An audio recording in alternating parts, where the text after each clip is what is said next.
নলহাটির 2 নম্বর ব্লকের নোয়াপাড়া, উজিরপুর, শীতলগ্রাম সহ বিভিন্ন গ্রামে ভোট প্রচার। সেখানেই গোকুলপুর গ্রামে বিক্ষোভের মুখে তৃণমূলের তারকা প্রার্থী শতাব্দী রায়। রাস্তা সারাইয়ের দাবিতে সরব গ্রামবাসীরা।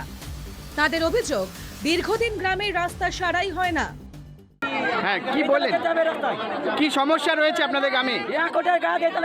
আমি কিছু জানি না। এই তলা যেতে হবে, ভোট আমি দিব, এই তলা যেতে হবে, আপনি এই তলা যেতে হবে, দেখেন আপনি ওই তলা যেতে হবে, এই তলা যেতে হবে। এদিকে আপনি গিয়ে রাস্তার অবস্থা দেখেন, রাস্তাটা কি পরিস্থিতি, তারপরে আপনি বলবেন। ঠিক, এখন কি বললেন শতাব্দীকে কাছে পেয়ে আপনারা? আমরা বললাম, রাস্তার জন্য বললাম, তাহলে যে হবে, হ্যাঁ। এখন আগে যা হয়নি ওটা ছেড়ে দাও, এখন হবে, ভোটটা দিয়ে জিতাও, তারপরে হবে। শতাব্দীকে বললাম, রাস্তা তো আমাদের এমনি দেখতেই পাচ্ছেন, রাস্তার কাজ হয় না, কোনো টোটো ফোটো ঢোকে না, রাস্তার অবস্থা এমন। তাই বললাম রাস্তাটা তুমি দেখেন, তাই বললাম, বলে দেখবো দেখলাম। তৃণমূল প্রার্থীকে গাড়ি থেকে নামিয়ে দেন গ্রামবাসীরা। গ্রামবাসীদের দাবি মেনে পায়ে হেঁটে প্রচার করেন শতাব্দী রায়।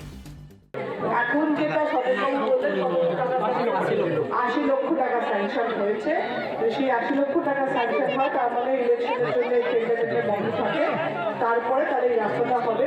আপাতত যে কাদা আছে আমি প্রধানকে বলে দিচ্ছি, যাতে কিছু ওই মোরামের মতন ডাস্ট পাঠিয়ে দিয়ে যাতে রাস্তাটা নিয়ম চলার মতন করতে পারে, সেটা করে দিচ্ছে।